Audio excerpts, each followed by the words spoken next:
Welcome to Stat Chasing, Week 6. If you haven't listened to this show before, this is where I run through all of the stats that I think are really important to getting a foundation for my research for the week, really trying to help me figure out what happened this past week. So the stats that I'll be looking at are from PFF, yards per route run, and targets per route run. I think targets per route run can be especially useful for tight ends. I also look at team dropbacks and then how many routes per team dropback pass catchers are running, which can be pretty helpful in determining their size within the size of the role within the offense. At RotoViz, I get air yards and target share data. I also get Josh Hermsmeyer's metric Whopper there. Whopper is especially useful for wide receivers. It combines air yard share and target share into one metric and can help explain kind of the size of a wide receiver's role within the passing game. Also good for tight ends. ADOT also comes from RotoViz. That's average depth of target, shows where pass catchers are being used in terms of the depth of the field, which tends to be pretty sticky. Expected points is a stat that I get from RotoViz as well. That weights opportunities by the line of scrimmage. I find this especially useful for running backs. That being because I think, at running back, opportunity is so key. So seeing where running backs are getting their carries, if they're getting them close to the goal line, that's obviously a lot more valuable. Targets as well. And so that ends up being a very important stat for running backs. And I also look at snaps, especially for running backs, which I get Pro Football Reference. I'll also be using a couple terms that come from Ben Gretsch's work with stealing signals. Inside the 10-yard line, calling that the green zone. Touches inside the 10-yard line, calling high-value touches. And a couple shout-outs. Change College, at Change College. He has been time-stamping these videos for each team, which has been awesome. So thank you to at Change College. And thank you to Sam Hoppin, who has been creating charts that we've been using for the last few weeks on Stat Chasing. I'll get to these charts in a second. They're awesome. So check out at Sam Hoppin for more of his really cool stat visualization work. And a shout out to me. I don't know if you guys saw on Twitter, I took down a $8 3 max GPP on DraftKings this week, the Engage 8 tournament. That was obviously really exciting. And so, I think just a couple shout outs on the stuff that I've been doing. I think even though it's a high stakes show, ship chasing and talking through players with Pete has been a huge help to my process and just the way I'm approaching fantasy football. So if you're watching this and not watching ship chasing, definitely recommend checking that out. We record Wednesdays at 9:15. We go live.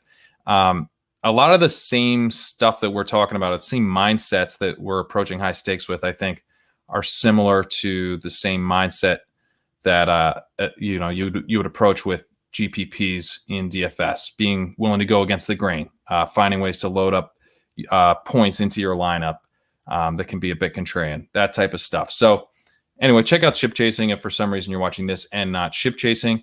Also, Pete does a lot of great DFS content on his channel, so check that out if you're not already. And then just doing this show has been hugely beneficial for me, just helping to organize my thoughts. I would love to hear in the comments if this show's helping you guys be successful in DFS or in your dynasty leagues, high stakes leagues, whatever it is. Please let me know in the comments if you're finding this helpful. But let's get into the show here, and I'll pull up one of these charts here and just talk through it briefly. Let's see. Okay, so this is the chart here for Arizona. If you're listening to this on the podcast, I'm not going to spend a ton of time talking about these charts, which you can't see. And if you're watching this, I just want you to be able to get a sense of what this chart shows so that I can talk about the underlying stats and stuff, and you can use this as a visual guide. So on the x-axis on this chart, we have targets per route run. So we want guys that are pretty far over on the right of the chart. They're getting targeted heavily per route run. But we also want guys who are up at the top here, ideally, because they're running a high percentage of routes per team drop back. DeAndre Hopkins is always kind of in the right portion of this chart, in the top right quadrant here. He is running a bunch of routes. He gets targeted at a high rate. He also gets targeted down the field some, or at least he gets targeted enough that he's accumulating air yards. Here you can see the size of the bubble is, it corresponds with the amount of air yards, the percentage of air yards that the pass catcher had this week. These are all per week charts.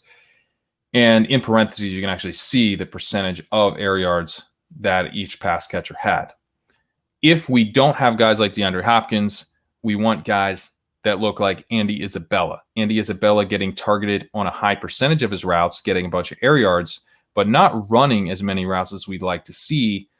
If that were to change, if there was a reason for us to think Andy Isabella would be getting a lot more routes going forward, which unfortunately in his case there isn't right now, but these are the type of profiles that we say, okay, this guy's now going to be running a lot more routes. He's now got a lot of upside to start producing at a high rate. The guys that are kind of worrisome are Larry Fitzgerald, who's not running a full slate of routes, not getting targeted at a high rate, a little bit better of a target per route run this week than he normally has, but also Christian Kirk, who is running a bunch of routes, but not getting targeted at a high rate. That is not a great profile generally to have. We'll get more into him in just a second here. But as we move into Arizona, let's start with running back. Kenyon Drake proved that this was still his backfield this week. He had 20 carries for 164 yards, 2 touchdowns. He had a 69-yard touchdown run to ice the game. And he played 68% of snaps to Edmonds' 37%. Drake had 17.7 expected points to Edmonds' 6. There were questions, legitimate questions about whether or not Edmonds was going to make a play on Drake's role this week. That did not happen. But this was literally the perfect game script for Drake. They're dominating Dallas. They're literally just trying to ice the game. And I think that really benefited Drake, who did have a pretty big advantage heading into this week on Edmonds in terms of just like the pure rushing workload. As we move forward, I wonder if Edmonds does get used more when they're in different game scripts. They have the Seahawks this week. If that game is as fun as it promises to be, then I think we could see Edmonds involved more. They both had 2 targets this week, but typically Edmonds has been getting more of the receiving work here. At wide receiver, I mentioned Christian Kirk when talking through the chart, and he does look like a sell after this week. He obviously had that awesome touchdown catch, but he had just 2 targets in this game. He was 5th on the team in Whopper. So it wasn't even like he was just racking up air yards. He only had 18% of air yards, 14% of targets. If we're just looking at the Whopper statistic, he was the 5th option in the passing game this week. So he really benefited from that one big catch. He had a yards per target of 43 this week. As we look at his role on the season, it's not terrible. He has a 0.42 Whopper this year. But I definitely would shop him around on the back of this game. He had a strong week the week before. He's now about to play the Seahawks, so there could be some interest. It's not like you have to sell him. He's getting the Seahawks. He has been more productive. He could have a really nice week. We'll see. But I do think it's probably a smart time to at least see what you can get.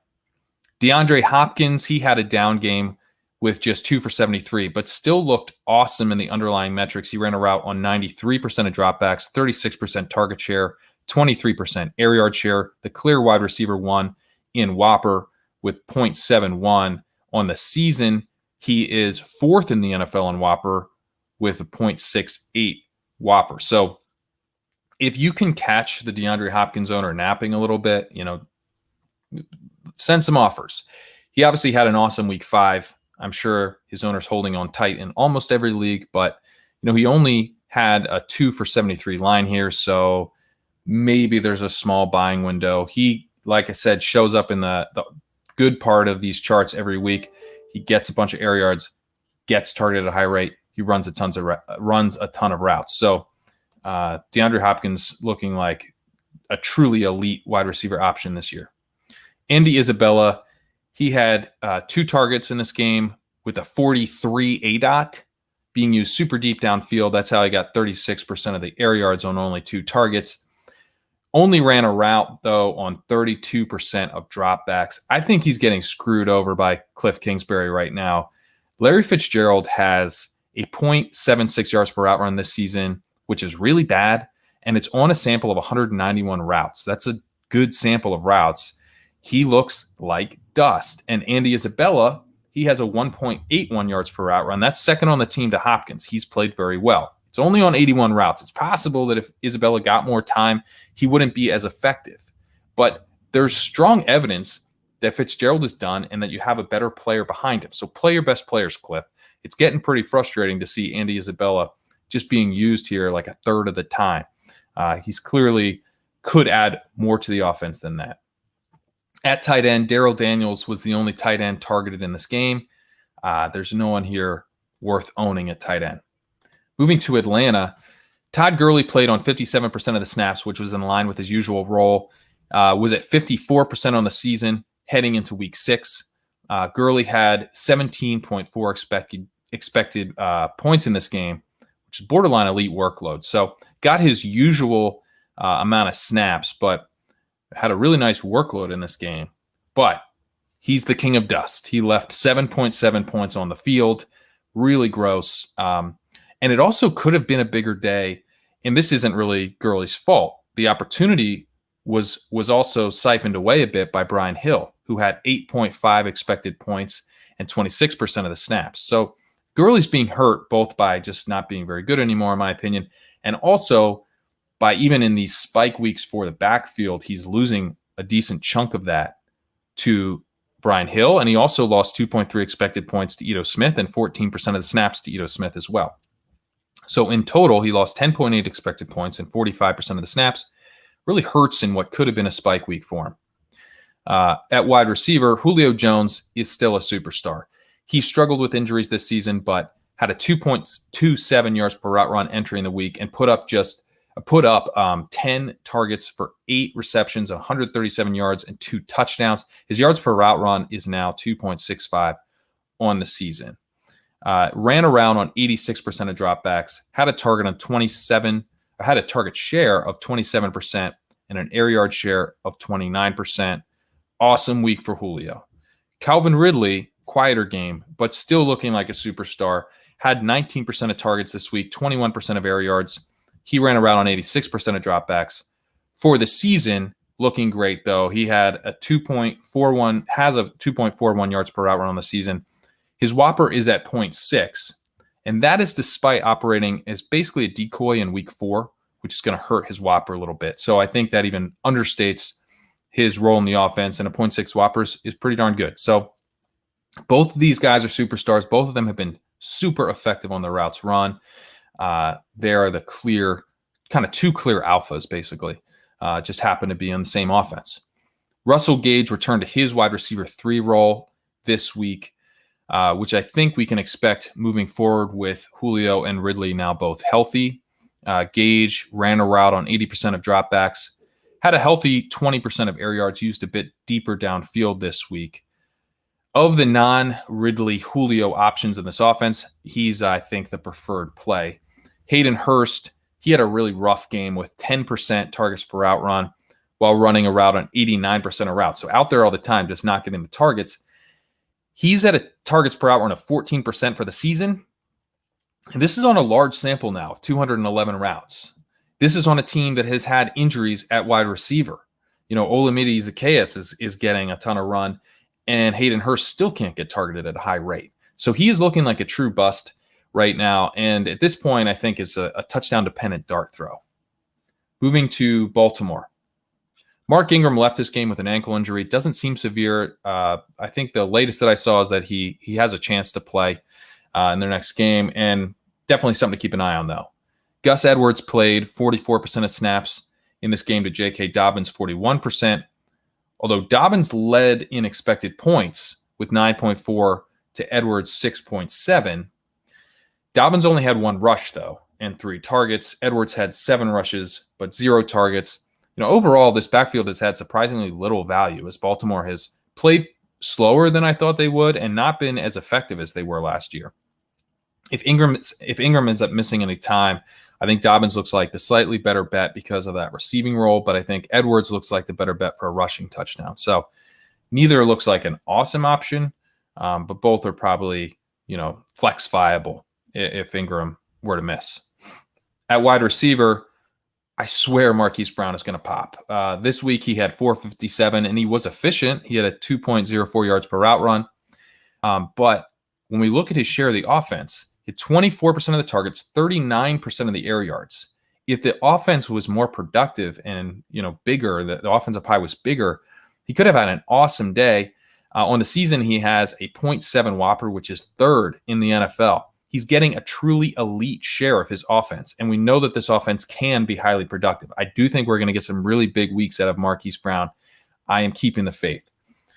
Miles Boykin, meanwhile, I'm out on. He has been passed by Devin Duvernay. Boykin was down to 30% of routes this week. You can see him down here at the bottom of the chart. Duvernay up to 52%. Willie Snead, meanwhile, keeps doing his thing. He ran a route on 64% of dropbacks. So kind of just continuing his slot wide receiver role. Duvernay has been, was this week at least, more effective, 10.3 yards per target to Boykin's 5.5. I don't think there's really any reason to expect Duvernay's role to shrink again. If anything, I think it might grow further. So if Duvernay's dynasty owner doesn't realize that he's in for more volume, I would definitely take advantage, try to send some sneaky offers for him this week. At tight end, owning Mark Andrews is getting a bit frustrating. He was expensive. We took him in the 2nd round of the main event. And obviously, it's tough when he doesn't have the big games that you're expecting. But he did have a big game last week. This week, if we look at the underlying metrics, kind of hit or miss. He ran a route on 70% of dropbacks. That's down a little bit from 79% entering the week. And a little concerningly, Nick Boyle saw his routes jump from 38% last week to 61% this week, and Boyle also got in the end zone. It's not that Andrews is going to get passed by Nick Boyle, but this is a struggling offense, and Boyle being involved is not helping. Andrews also saw his ADOT drop to 4.8 this week and was only targeted on 17% of his routes. So that in particular is concerning. To get targeted more shallowly but targeted less often is not a good combo. And this was all in a good matchup for tight ends. So very disappointing week. But on the season, Andrews has a targets per route run of 22%. That's good. He has a 0.48 Whopper. That's good for a tight end. He's run a route on 77% of dropbacks. That's very good. So it's all still looking good in the underlying metrics for him on the season, profiling as an elite tight end option. But until this offense gets right, we're going to have some more frustrating weeks from Mark Andrews, I think. But like Brown, I'm excited for what the spike weeks could be. Moving to Buffalo, Devin Singletary played clearly ahead of Zach Moss last night. He had 75% of the snaps to 25% for Moss. Not a great night for the backfield, though. 6.9 expected points to Singletary and 2.1 for Moss. So overall, not a ton of value here. TJ Yeldon inactive. That's a good sign moving forward if that continues to be the case. At least the backfield is really just down to these two guys. I think Moss's 2.1 expected points and 25% snap share probably has something to do with his toe injury and, kind of working him back in. And also just the fact that there wasn't a ton of expected points to go around this backfield, because from watching the game, it did seem that Moss does have the edge still in short yardage. I think he's the better bet for touchdowns. Singletary looks like a pretty decent flex option. We can probably count on a receiving role there. Moss, kind of a touchdown or bust flyer until we see his role increase, which I'm assuming it will to some extent, is he kind of works back fully from this toe injury. At wide receiver, Stephon Diggs had a nice night with 6 for 46 and 1, but it could have been even bigger. He ran a route on 100% of dropbacks. He had 32% of targets, 41% of air yards. If this offense had played faster, and less run heavy. They were trying to slow this game down even after they didn't have the lead, and it seemed like they should actually be trying to play fast. They never really seemed to catch up to the fact that they were about to lose the game, which was really disappointing to see. If they had played, I think, a little bit more aggressively, then Diggs could have had a really big night, getting a huge share of the passing offense. He's 9th in Whopper on the season. He is a elite wide receiver option this year, still looking very strong. John Brown was back to his full role in this game. He ran a route on 97% of dropbacks. That was nice to see, considering that he entered the game questionable. He had 17% of targets and 26% of air yards, and he was operating as a deep threat, as you would expect, with an 8 out of 17.8, which is going to make him a little bit, he's going to have a lot of variance with that deep threat role. But it's nice to see that kind of back to his classic John Brown role, not too concerned about his health going forward. Cole Beasley had a strong game with 4 for 45 and a touchdown, 28% target share, 24% air yard share, 29% target per route run. He's a solid slot wide receiver, despite my lack of interest in ever playing him.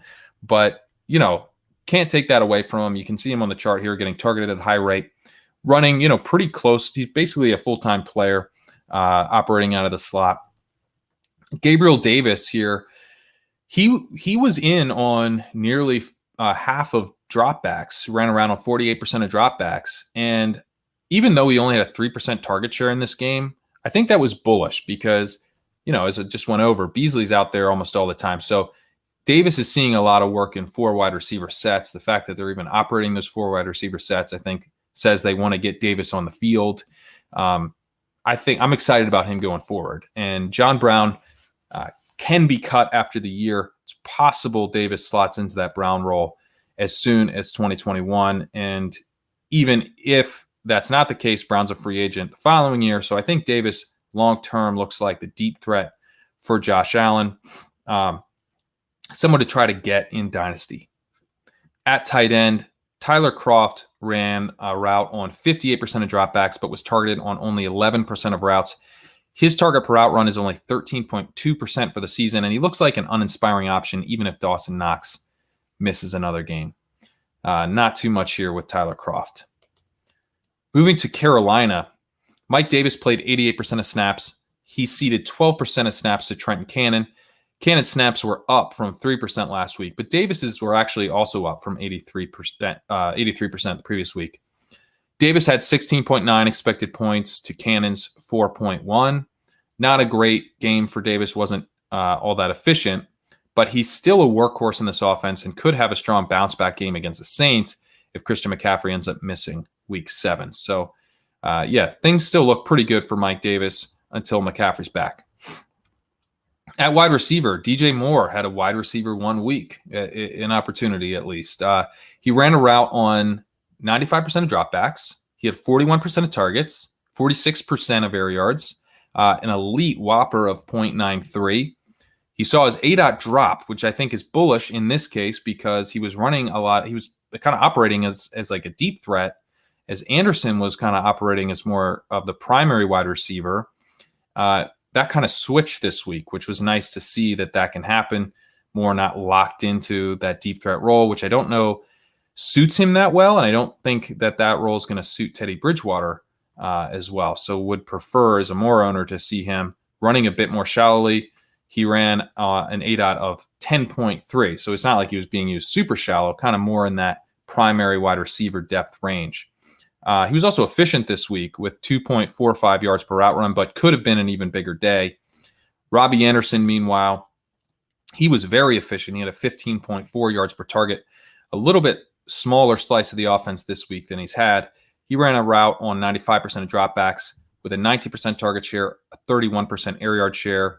That yards per target helped him be pretty efficient on his routes despite the low targets with 2.03 yards per route run. And he was actually, as I said, he flipped with DJ Moore. So he was that deep threat with an 8 of 16 this week. That's the role we expected for him preseason, but typically Moore's been the deep threat and Anderson have been kind of that primary wide receiver. On the season now, Anderson leads ever so slightly in Whopper, 0.65 to 0.64 for Moore.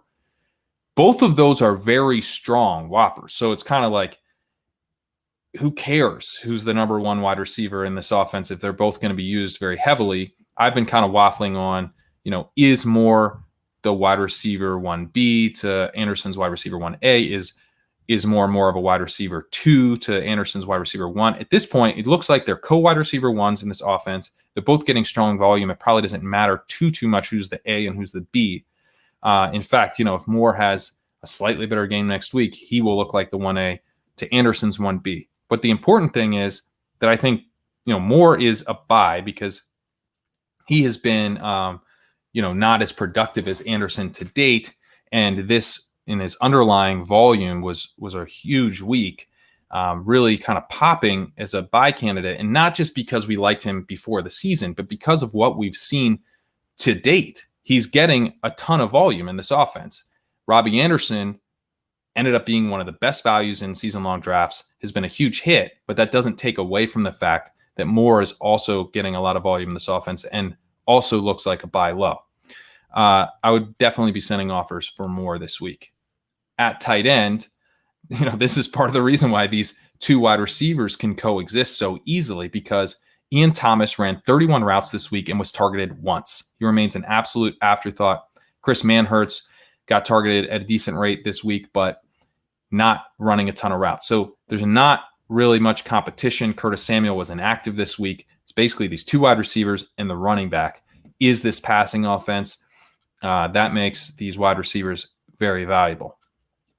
Moving to Chicago, David Montgomery played 85% of snaps. He lost just a single snap to Ryan Nall. He had an elite workload of 23.1 expected points, and that includes 5 targets, which is great to see because I've been keeping a close eye to see, how much receiving work he would get with Tariq Cohen out. It's been pretty bullish.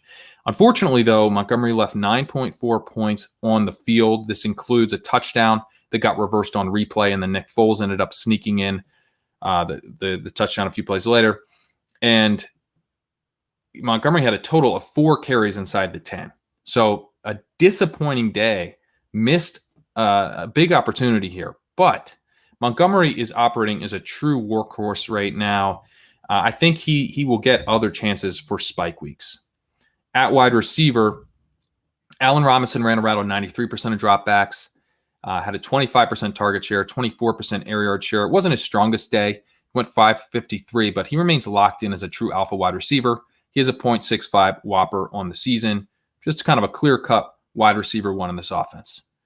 Darnell Mooney and Anthony Miller are running similar number of routes in this offense, but Mooney is a bigger part of the offense. Had 25% of targets to Miller's 14%, 31% of air yards to Miller's -2%, because on average, Miller was targeted behind the line of scrimmage this week.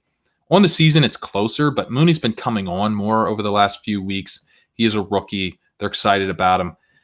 They play different roles. Mooney plays on the outside and Miller plays in the slot. But still, on the season, if I have to pick one for production, I lean Mooney. At tight end, Cole Kmet got involved this week, finally. I was excited to see that. I was bullish on Kmet as a dynasty prospect at tight end. Had 2 targets for 20 yards and a touchdown, a strong targets per route run of 29%. However, as you can see here on the chart, way down here because he only ran a route on 18% of dropbacks. So this is more of a sign that, still hold him in dynasty. He is alive. He can produce, but it is not a sign of a breakout game because he's just not out there for enough routes. Jimmy Graham is out there on a bunch of routes still. Ran around on 73% of dropbacks, had a solid targets per out run of 21%. So not a bad game for Graham. But his targets per out run on the season is at 17%. Definitely a part of the red zone plan, but he is at risk here if Kmet starts to get more run. I think if Kmet's routes start to come up, Graham could become pretty unusable pretty quickly because his targets per route run on the season is not that good. He really needs to be out there a lot. Although, he's kind of a touchdown or bust play anyway, and who knows, his red zone role might not be all that diminished. Although hopefully we start to see some more touchdowns from Kmet. That was fun. Moving to Cincinnati. Joe Mixon played just 53% of snaps to Giovanni Bernard's 48%. Mixon left the game up for a bit here with, I believe, an ankle issue. Probably just noise here that Mixon wasn't getting as many snaps. In fact, he did lose a green zone rushing touchdown to Bernard. So it could have been a much bigger day for Mixon had he been able to stay in the game and be healthy. He had 15.7 expected points, but he lost 9.8 expected points to Bernard. So potential for a huge workload here if Mixon had stayed healthy. Definitely want to keep an eye on his health going forward. Bernard does have pretty strong contingent value if Mixon were to miss time. At wide receiver, T. Higgins looking like a stud. Over the last 3 weeks, he has a 2.64 yards per route run. He went off this week with 6 for 125 on 8 targets. Higgins was involved early in the season as well, running some routes. But over the last few weeks, it seems like he's starting to be, involved earlier. Like he's kind of climbed the depth chart in terms of getting more first reads, I think, because his targets per route run has looked a lot better since week 3. So I think that he is really profiling as the co-wide receiver 1 in this offense with Tyler Boyd, at least for the time being. He's run a route on 83% of dropbacks, did this week, and right there with Boyd. Although AJ Green kind of came back to life a bit this week. He ran a route on 86% of dropbacks and had 28% of targets, 40% of air yards. He had a nice game on 11 targets. He went 8 for 96. I'm past the point of ever playing AJ Green, but you got to realize that he's not actually dead when considering Higgins and Boyd. Boyd had an okay game, 5 for 54, 21% target share, 25% air yard share, pretty solid. Ran a route on 86% of dropbacks. If Green is being involved, it's probably going to hurt Higgins and Boyd. Would like to see it, just be those two. So something to keep an eye on. We need to keep an eye on how much AJ Green is going to be involved going forward. At tight end, I think Drew Sample is droppable even in tight end premium. He ran around on 62% of dropbacks this week, which is okay, but not great. And he only had 1 target on 26 routes, a 4% targets per route run. He has a 12% targets per route run on the season. He is not a relevant part of this passing attack. In Cleveland, Kareem Hunt played 53% of snaps, had just 1 target and no carries in the fourth quarter.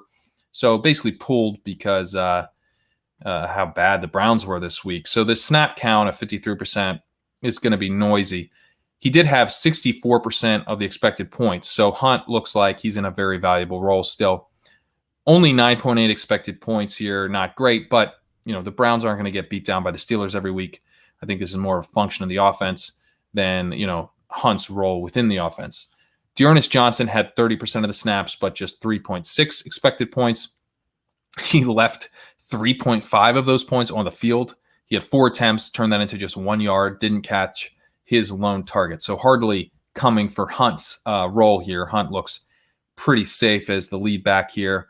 Dontrell Hilliard mixed in for 12% of snaps, but that was mostly in garbage time. So I think, what we thought entering week 6 remains. Hunt's the clear lead back. Dearness Johnson, the backup to him. Hilliard is going to mix in garbage time or with an injury, but probably not otherwise. At wide receiver, Odell Beckham ran a route on 88% of dropbacks. That was 12% higher than the next pass catcher, and he had a strong air yard share of 31%, but just a 15% target share and was targeted on just 10% of his routes. So, not a great week for Odell Beckham. Out there a lot, not getting targeted a ton. We'll have to see what the deal is with Mayfield, who kind of got like bench/injury benched this week. We'll see what ends up happening there. Jarvis Landry, he actually led the team in Whopper this week. He had 19% of targets, 26% of air yards, ran around on 76% of dropbacks. I know some people aren't sure if he's fully healthy yet, and he may not be, but he is at least running routes and getting targets like we'd expect from a healthy Landry. So that is nice to see. He does seem now for a couple weeks in a row to be moving in the right direction. I'm starting to get a little bit more bullish on Landry in terms of his health. Obviously, this offense needs to pick it up for him to really be a strong option. Just a note here that rookie Donovan Peoples-Jones got his first target this week. Ran just 2 routes, probably a garbage time thing, but just so you know, he is alive. Could end up having a roll down the stretch, maybe. At tight end, Austin Hooper had another strong week in what is becoming a true breakout. Austin Hooper is a guy that I was off entering the season because he looked like a product of Atlanta just having a ton of passing attempts. They led the league in 2019 in passing attempts. Hooper was not targeted on a high rate, but did have a lot of production because he was just out there a lot and the team threw a lot. Moving to Cleveland, I was a little skeptical that he would be able to get targeted at a high rate, considering he hadn't in Atlanta, and now we were moving to an offense that was going to throw less. That looked to be a pretty good assumption for the first couple weeks of the season. But he's now having a stretch where he is getting targeted at a very high rate. He led the team in target share this week at 22%. He had a 24% targets per route run. He ran a route on 64% of dropbacks. That's not amazing, but pretty solid in terms of routes run per dropback at 64%. On the season, he's now at a target per route run of 22.1% and running around on 70% of dropbacks. So he probably ran less routes this week due to the blowout. And when you're looking at that 70% route run per dropback and 22% targets per route run, looking pretty damn similar to what we're seeing in terms of Mark Andrews in the underlying stats. He's profiling is basically an elite option at the tight end position in terms of the underlying opportunity. We need this offense to pick it up. But, Hooper's a guy that it's not really considered an elite tight end option. Certainly not priced like it in DFS. I went and checked his prices at $4,000 on DraftKings. I assume he'll be pretty chalky this week, but man, I normally don't go checking prices for this show, but I went over to just see where Hooper was, and that's exciting. He looks like a great play in every format this week. Moving to the Dallas Cowboys, Ezekiel Elliott lost 2 fumbles and was benched for a stretch of this game, played on 61% of snaps while Pollard mixed in, Tony Pollard for 36%. Elliott still, though, did have an elite workload.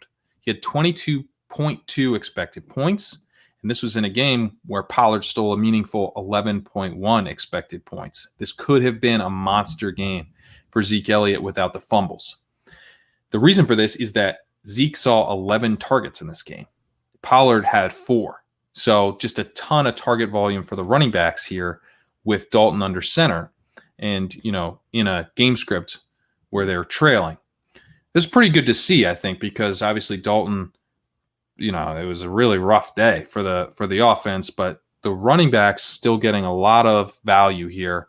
And Zeke could have had a really monstrous day. I think he's still an elite option, even with Dalton looking washed.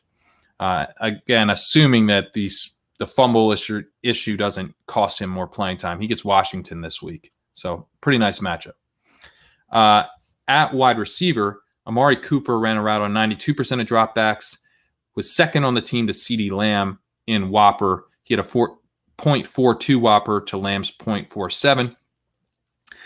Pretty nice for Lamb, although Lamb only ran a route on 73% of dropbacks, so it would be nice to see him out there more. Cedric Wilson and Noah Brown ran a route on 27% of dropbacks and 25% of dropbacks. This is getting frustrating because now we have Dalton under center, and we're still seeing Wilson and Brown out there a lot. They're stealing just enough to hurt the other wide receivers, but they're not getting enough to be viable options on their own. Would like to see the routes condense a little bit here with Dalton under center. Otherwise, it's going to be frustrating for these other wide receivers. Speaking of frustrating, Michael Gallup dropped a touchdown, and he turned 27% of air yards into 2 receptions for 23 yards. Again, the wide receiver 3 in this offense with 6 targets, while Lamb and Cooper each had 10. He could have had some spike weeks, going forward, but I think of all these guys, Gallup looks like he's going to be the most frustrating option. Again, kind of the deep threat and, mixing in drops on top of that. But, the target volume for him looks like the most suspect. At tight end, Dalton Schultz ran a route on 75% of dropbacks. He had a targets per route of just 9%. He was at 10% last week, and he looks like a really tough start with Dalton at quarterback. He is not getting targeted now at a high rate. It was actually starting to slip a little bit with Dak as well. Pretty worried about Dalton Schultz going forward. I had a thought this morning of how fun this offense would be if they would just trade for Jameis Winston. They could actually probably trade for Ryan Fitzpatrick now that we have the Tua news. I cannot stop thinking about this offense with a non-Dalton quarterback. There's a couple options. Would love to see it.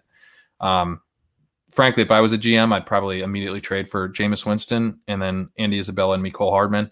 And, we'd go 3-13, but we'd have fun while doing it. Moving to Denver, Phillip Lindsay had 62% of the snaps. Royce Freeman had 39% of the snaps. And the only Broncos running back target.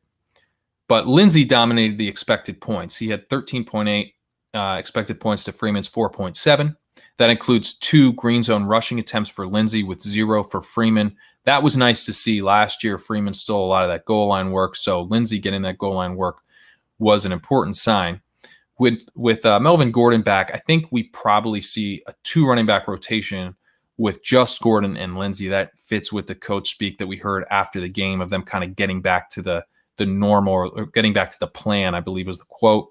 So I think we probably see Freeman drop out a bit, but Gordon is facing a 3-game suspension. Freeman retains a little bit of value here. I think less value than I was hoping he could in a best case scenario because Lindsay got that goal line work. But Freeman, I think, will get a little bit of receiving work. So, keep your eye on the Gordon suspension news if you picked up Freeman for cheap like we did in our high stakes leagues. At wide receiver, I think it's safe to say that Tim Patrick is the co-wide receiver 1 right now in Denver. Maybe at worst. I mean, he could be kind of the wide receiver 1A to Judy's 1B. Patrick had 33% of targets, 49% of air yards. He ran a route on 96% of dropbacks. Jerry Jeudy also ran a route on 96% of dropbacks, but he had a smaller slice of the offense with 21% of targets and 19% of air yards. In terms of who's the better bet going forward, we now have 2 really strong games from Patrick in a row, and he just tied for the lead in air yards this week with 193 air yards. So looks like maybe the higher upside weekly option. I'll go with him as kind of the more startable, the more interesting option right now. But I think there probably are basically co-wide receiver 1s in this offense. At tight end, Albert Okuegbunam, Albert O. He filled in for Noah Fant and had a really nice game. Davis Maddox been messaging us about how excited he is about Albert O, and I get it. He had 25% of targets, 22% of air yards. He was targeted on 40% of his routes. I talked, when I was setting up these charts about we want guys getting targeted at a high rate, and they have reason to think that they could run more routes. Well, if Noah Fant misses more time, there is a chance that Albert O does run more routes because Jake Butt also filled in this game. He ran 10 routes but didn't get a target. So if Albert O were to get the full Fant role, if Fant misses again, then there's more upside here because Albert O only ran he ran a route on 56% of dropbacks. Noah Fant is at 75% on the season, and that includes week 4 when he was injured. So there is some upside here, and basically Jake Butt would need to go back to the bench for that upside to be unlocked, which I think is in play. I do think Fant will probably be back pretty soon, though. So Alberto's not a guy to go crazy on the waiver wire because Nick Vannett is also involved here. He's kind of like the blocking tight end. And so I think that what's likely to happen is that Fant takes over almost all of his full role when healthy, and Vannett continues to be a blocking tight end, and maybe Alberto mixes in a little bit. But I'm basically pretty skeptical that he has much of a usable role with Fant back. I think at best he kind of cannibalizes Fant a little bit. Fant drops down into the range where we're like seeing Rob Gronkowski, and Alberto kind of jumps up to like where we're seeing Cameron Brate in terms of routes run per drop back. That's probably the best case scenario once Fant comes back. Moving to Detroit. Man, congrats to Pete for his DeAndre Swift call this week. Make sure to reach out to Pete and congratulate him on that. He'd really appreciate your thoughts on the DeAndre Swift call. Went full Galaxy brain and really nailed it. Swift led in snaps. He led in touches. He led in expected points. He had 4 carries inside the 10 to Adrian Peterson's 1. He had an elite workload this week of 20.4 expected points. He was awesome on that workload with 6.9 points over expectation. His line was 14 rushes for 116 yards and 2 touchdowns, and he had 4 targets for 3 receptions and 7 yards. So really great stuff here. However, I think the workload, if we're looking at it, from expected points, is a bit inflated.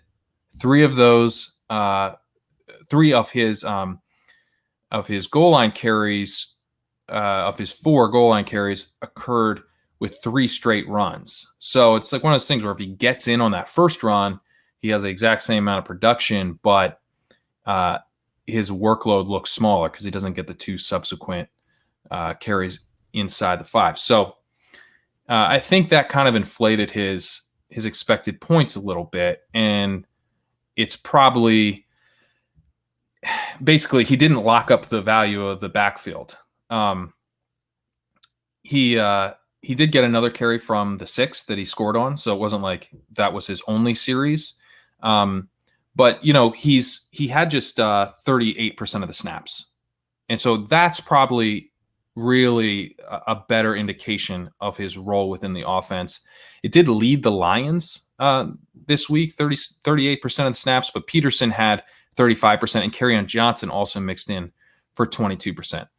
Hopefully, this really strong workload, which he delivered on a small snap share, will help increase his snap share, right? It should. He looks awesome. He should be getting more snaps.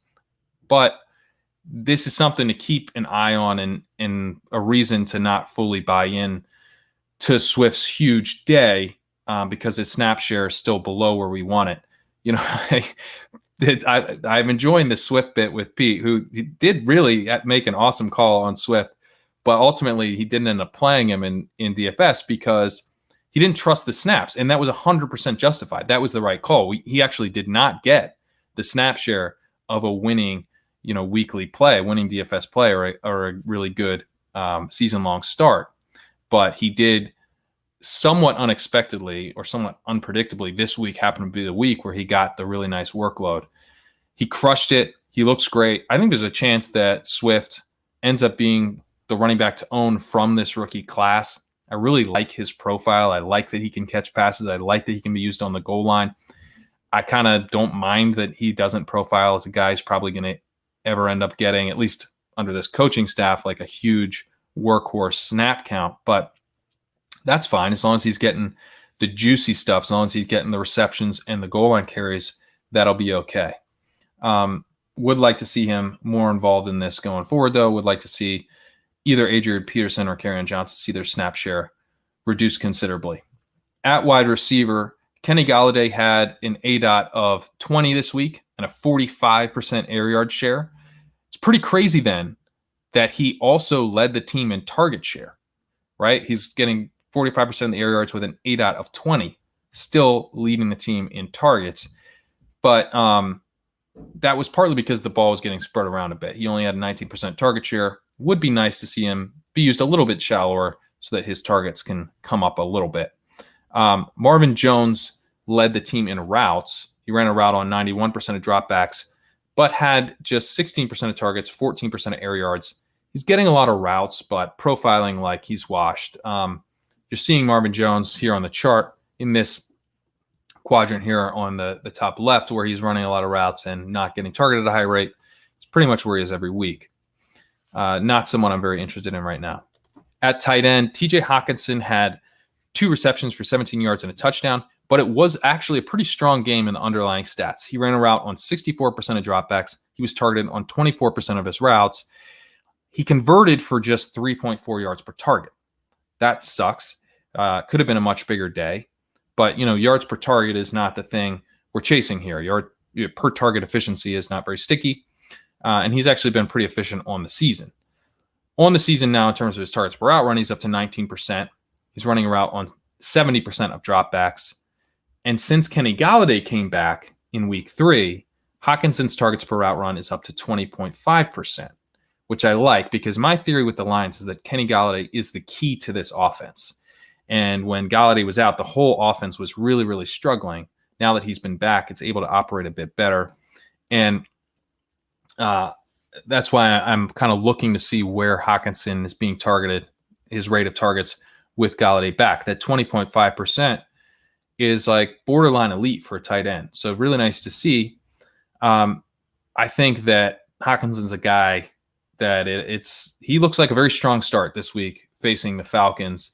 And our main event team, one of them we have Mark Andrews, we have TJ Hawkinson, we have Trey Burton. We benched Burton this week. That burned us. But I think we have had the right tight ends in based on the underlying stats, and those I think are the guys to play still over Burton, which I'll get to Burton soon.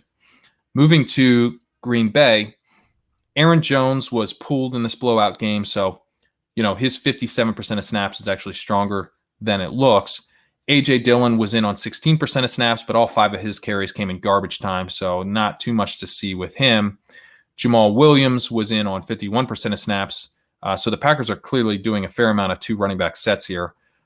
Jones still dominated the expected points with 72% of the total running back workload. His 14.4 expected points is actually fairly impressive, given the game script that he was in, this game environment, and him getting pulled. Could have been a really big day for him had things broke a little bit differently in terms of the offensive environment. At wide receiver, this was an awful game for the offense, but the underlying stats look like everything was normal at the top 2 options. Devontae Adams ran a route on 93% of dropbacks, 32% target share, 26% air yard share. He was Devontae Adams. You see him up on the top right of this chart. He's right where you want him. He's running a lot of routes. He's getting targeted at a high rate, getting a decent amount of air yards. So nothing too crazy, just a bad day for the offense. Marcus Valdes-Scantling, same thing. He had his typical deep threat role, 26.2 ADOT, got 44% of the air yards. Not as many targets because he runs such deep routes, 16% target share. Kind of exactly what we would have expected from these top 2 options. Malik Turner was the wide receiver 3 in this game. He ran a route on 49% of dropbacks, got just 1 target. A name to keep an eye on since he was the 3rd option this week. At tight end, Robert Tonyan fell off in this game. He had a 15% targets per route run, down from 24% last week or last game. Ran a route on 63% of dropbacks, which is solid, but down from 71%. I was worried heading into this game that, he could have just been a beneficiary, not just, but that he was benefiting from Devontae Adams not being in the lineup. And I do think that was the case to some extent. Seeing a big drop in his targets per route run and a little bit of a drop even in his routes. So not great for Tonyan going forward. He might be a little bit tougher of a start than it looked like in that really nice stretch.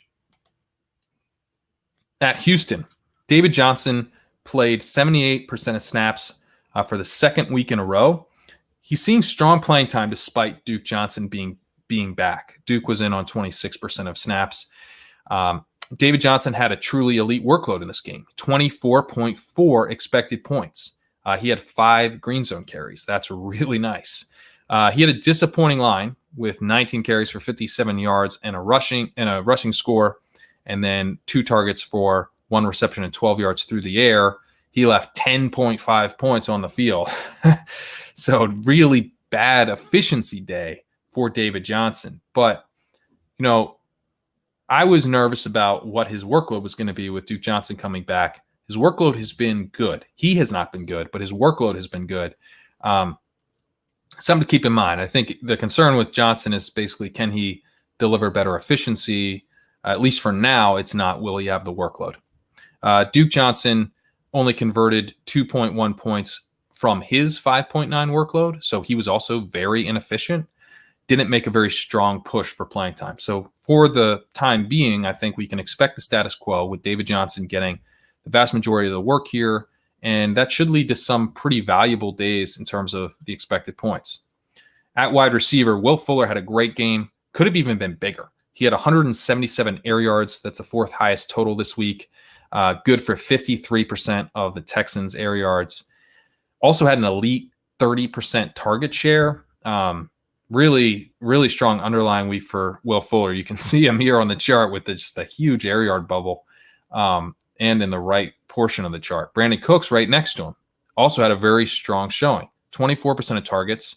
Used more shallowly this week with a 6.8 ADOT and 18% of air yards. On the season, these two look like a wide receiver 1A and 1B. Fuller still has the edge. His targets per route run is 2% points higher, despite having an ADOT of 14.1 to Cooks is 10.6. So pretty interesting, because normally when you have the higher ADOT, your targets per route run drop. So Fuller is getting targeted on average deeper downfield and more frequently per his routes. So that, he has the higher upside role. And I think he's still kind of the primary wide receiver in this offense, even though both guys are basically co-wide receiver ones. At tight end, Darren Fells had an awesome game, a much stronger game actually than last week. He ran a route on 63% of dropbacks. He was targeted on 26% of his routes. He got 19% of the targets in this game, 15% of the air yards. On the season, when we zoom out, he only has a targets per route run of 17%, but that's still a lot better than what Jordan Akins is offering at 14%. I would like to see Fells just kind of operate as the number one tight end in this offense. I think he offers a lot more than what Jordan Akins does, and the offenses look pretty good with him out there. So we'll see. I don't know if Jordan Akins is going to end up missing any more time, but when he does, Darren Fells is definitely interesting. In Indianapolis, Jonathan Taylor played 59% of the snaps. Nyheim Hines played 33% of the snaps. Jordan Wilkins played 6% of the snaps, so not really involved, and that was actually even up from where he was the week before at 4%. So it does seem to have condensed here to Taylor and Hines. Obviously, we know that Wilkins was questionable to even play. Maybe once he's fully healthy, he does see an uptick in snaps. We'll have to see. Taylor didn't dominate the running back workload here. However, despite having a clear lead in snaps, he had 11.4 expected points to Hines's 8.1. Wilkins had 1.9. Taylor had 12 of the 13 running back targets. So, this, some of that can be chalked up to game environment, but Taylor looks he looks like he's going to be volatile, but that he will have a high ceiling. And I think his snaps could spike in the right game environment. Ben Gretsch has talked about how the Colts are pretty game plan specific with their running back deployment, and Taylor it's kind of like it's just been tough to predict when he's actually going to get the right game plan, the right game environment to really deliver that elite value that we think he's capable of. At wide receiver, man, I think T.Y. Hilton is just dust. He ran around on 100% of dropbacks, but had an ADOT of just 5.8. He was targeted on just 11% of his routes.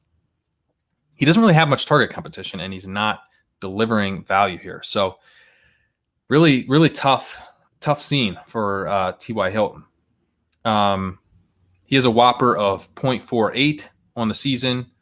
So, he's being involved enough where I'm probably going to look dumb for just like pouring dirt on his grave, because at 0.48, he could have a couple spike weeks over the course of the rest of the season. But he has not been able to lock up the number one role in this offense. And like I said, he doesn't have a ton of target competition.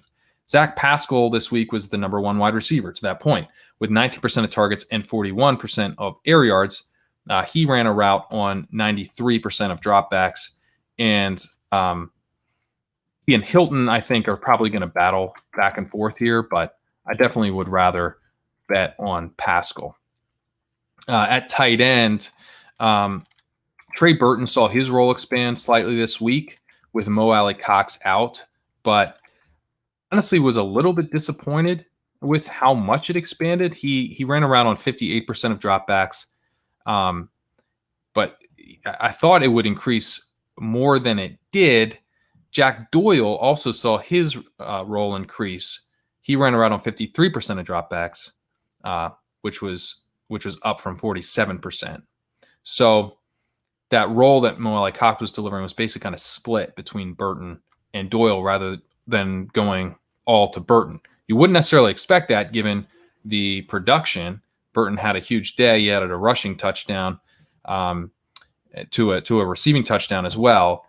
And Burton was pretty good. He had a respectable 19% targets per route run. But I would be a little bit cautious about extrapolating his day into the future because he didn't get as many routes as I thought he would. His targets per route run did drop from what it was previously, which we would have expected, but it's now down below 20% this week. So all in all, really nice day for Burton. But if you have him in season long and you're thinking, okay, I've got a clear starter going forward, I think you have a viable starting option going forward, but he's not someone I would be plugging in above guys like TJ Hawkinson, for example, Austin Hooper, for example. I think those guys are clearly still better options than Trey Burton. Jacksonville Jaguars, moving on. James Robinson had 69% of the snaps here.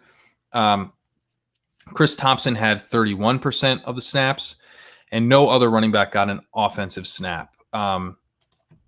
Robinson had 13 expected points. He lost 7.2 expected points to Thompson. All of Thompson's work came as a receiver. Robinson basically was hurt by the fact that Jacksonville got blown out again. It could have been a much bigger day if Jacksonville was competitive. The thing with Robinson is that he does get used as a receiver, but he will sometimes be completely phased out of the offense because they just bring in Robinson in these blowout scripts. So it's like he still needs it to be competitive. He's not going to be able to deliver huge value, even though he does have receiving chops when Jacksonville's not being competitive. At wide receiver, DJ Chark's box score was only 745, but he had a wide receiver one statement game in the underlying metrics. He ran a route on 91% of dropbacks, which led the team, 32% of targets, 14 targets. That raw target total led the NFL this week. He had 46% of air yards. He had 193 air yards, which tied with Tim Patrick for the NFL lead this week. DJ Chark's role has bounced around a bit. The offense has been very hit or miss. But, if he can pair one of these weeks with a functional Jaguars performance, he could have a monster week. I mean, he had everything we're looking for here. He had the air yards. He was targeted at a high rate per route. He was running a bunch of routes. I mean, this was awesome. But unfortunately, the offense was not awesome in this game. Keelan Cole was used downfield in this game with a 20.4 ADOT, 44% of air yards. Bit surprising, not used to seeing him in that type of role, but interesting. He is kind of a intriguing cheap play, right? If he's going to get used downfield, and he was effective in this role. He ran a route on 81% of dropbacks. He went 6 for 143 on 9 targets. So something to keep an eye on to see if Keelan Cole's role has changed at all. Laviska Shenault had a disappointing week. He had 0% of air yards with an ADOT of 0.3. He had a solid 16% target share, ran a route on a solid 74% of dropbacks. He remains a flex option, but Cole and Shark are still looking like the top options for the Jacksonville Jaguars right now. At tight end, Tyler Eifert suffered an injury in this game, and James O'Shaughnessy filled in. O'Shaughnessy had just 1 target on 32 routes, however, doesn't look like a viable starting option, even if Eifert misses time. Although he was looking a little interesting before this game in terms of his target per route run, could be worth a speculative add depending on how long Eifert is expected to be out. Keep your eye on that situation. Moving over to Kansas City, Clyde Edwards-Helaire played 67% of the snaps and had a strong workload of 18 expected points. He lost 32% of the snaps and 5.9 expected points to Darrell Williams. However, CEH out-targeted Williams 4-1. This, in particular, is really nice to see because I'm assuming that Le'Veon Bell's going to come in and take over some of that Williams role, probably expand it to some degree, right? But getting those targets, I think it'll be important, making sure that CEH is still getting some of those valuable rushes. Remains to be seen how they handle the goal line work. That CEH is still getting some of those valuable touches through the receptions because it remains to be seen how they're going to handle the goal line work there. The other thing is that CEH was just really good in this game, right? He 26 rushes, 161 yards. This is a game plan that clearly featured him. Does not look like a guy that the team is planning to, give away his job to a guy who just got cut from the Jets. So I'm not overly concerned with CEH. I think this definitely, if you're a CEH owner, you feel a lot better after this game than you did going in because he looked great, very effective. They leaned on him, and he was used in the passing game. So not too much more you could want. Bell will hurt his value, but it shouldn't crush his value. At wide receiver, Tyreek Hill had a down game with just 12% of targets, 5% of air yards. He ran a route on 97% of dropbacks. We know he's got spike weeks in him. This was not one of them. Demarcus Robinson was the clear beneficiary of Sammy Watkins' injury here. He ran a route on 100% of dropbacks. He had 23% of targets, 37% of air yards. He led the wide receivers with a whopper of 0.6. Really strong week from Demarcus Robinson. We were all on Mecole Hardman. The Chiefs were on Demarcus Robinson. Mecole Hardman, meanwhile, ran 13 routes.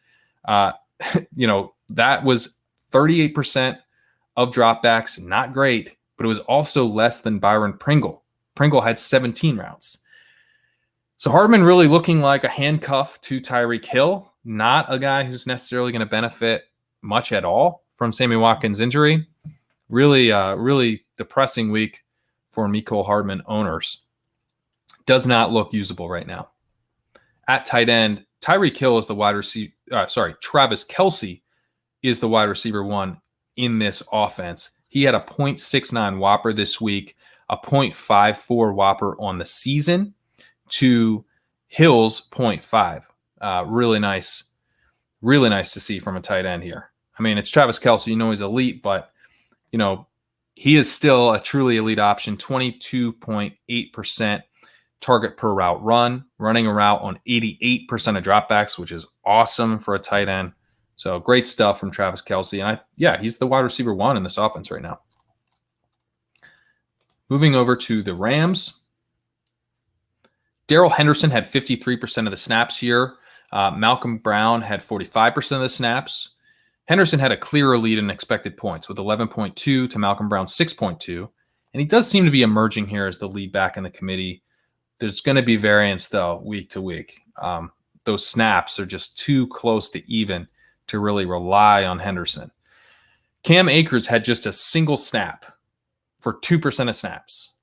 It's unclear if Akers is fully healthy or what's going on, but he's not involved at all. It has to have hurt him that Henderson has emerged as an important player in this offense. At wide receiver, Cooper Kupp ran around on 97% of dropbacks, 24% target share, 27% air yard share, pitiful yards per target of 1.4. But the underlying stats were good for him in this game. You can see him in the top right quadrant of the chart here, decent amount of air yards. So, this offense is not very good in this particular week, but his role looks still pretty solid. More than solid. His role looks really strong. Robert Woods ran a route on 92% of dropbacks. He had a 27% target share, 36% air yard share. Also really gross yards per target of 3.6. Also a really strong role in this offense. As long as this offense is going to bounce back, these two guys should be still in very strong position, locked-in starters. Josh Reynolds was actually kind of the bright spot at wide receiver. He had a yards per target of 9. He ran a route on 90% of dropbacks.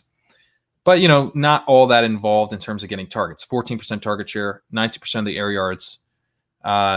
He was, way ahead of Van Jefferson at least. Kind of interesting because Van Jefferson looked like he had passed Josh Reynolds. Then Josh Reynolds looks like he was pulling back ahead of Jefferson. And now Jefferson ran just 3 routes in this game. So Reynolds is clearly the wide receiver 3 in this offense ahead of Van Jefferson. Van Jefferson was not a good prospect, looked to be severely overdrafted. I took some very, very cheap shots on him in Dynasty and some of these analyst leagues where no one wanted him, but as expected, he looks like he may be a bust. At tight end, Tyler Higbee ran a route on only 46% of dropbacks. Gerald Everett ran a route on 44% of dropbacks. So Tyler Higbee still ahead. He's been ahead every single week, but this was as close as it's been all season. Could be a sign that Everett could be making a move on Higbee's role. However, Higbee had a 14.0 yards per target in this game that led the team, and he led the team in receiving yards. He may have held off Everett for at least another week with that efficiency. Definitely concerning here, though. If you have Higbee, I would still say it's a little thin to start Everett yet, though. You need to see him, I think, move ahead in terms of the routes run. The real problem here, I think, is that both these guys are good. Both these guys look like they'd be really strong options if the other were gone. Higbee has a targets per route run on the season of 19.4%. Everett is at 19.7%. Assuming, if one of these guys consolidated the tight end role, you'd probably see that climb up to maybe like 20.5% or something. That'd be great. It's kind of a borderline elite targets per route run. And you'd also see these guys, whichever guy it was, running routes, maybe on 75% of dropbacks, which would be awesome. You'd have yourself like a really strong tight end 1 option if it was just one of these guys. So Everett needs to be owned everywhere, I think. Higbee still needs to be owned everywhere too, because if Everett were to go down, Higbee would be really strong tight end 1 and vice versa. It's just a little bit frustrating now because these guys are fully cannibalizing each other. Moving to Miami. We got news today that the Dolphins are moving forward with Tua. Bit surprising. Fitzpatrick's played pretty well. So I'm actually thinking that this might be pretty bullish news for where Tua is at. We've seen really strong performances from Herbert and at times from Burrow. So, if Tua's forced his way onto the field ahead of a Fitzpatrick is performing well, Dolphins are 3-3. So it's not like they just coming off this big win against the lowly Jets. So the timing is pretty interesting. And I do think it points to the potential for a high ceiling for Tua. We lost Dak Prescott in the league we have with Davis, and I'm hoping we can land Tua there.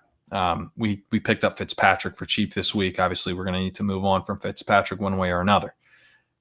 At running back, Myles Gaskin played on 70% of snaps. He had 15.7 expected points. He looked poised for a huge game, but Miami threw 3 touchdowns from inside the 4-yard line, which obviously hurt him. He was in for those snaps, but just didn't run it in those opportunities. That doesn't show up in his expected points, but in a way, I think it's important context that if he had just gotten the carry, his workload would have looked a lot bigger, and his potential to score obviously would have been higher.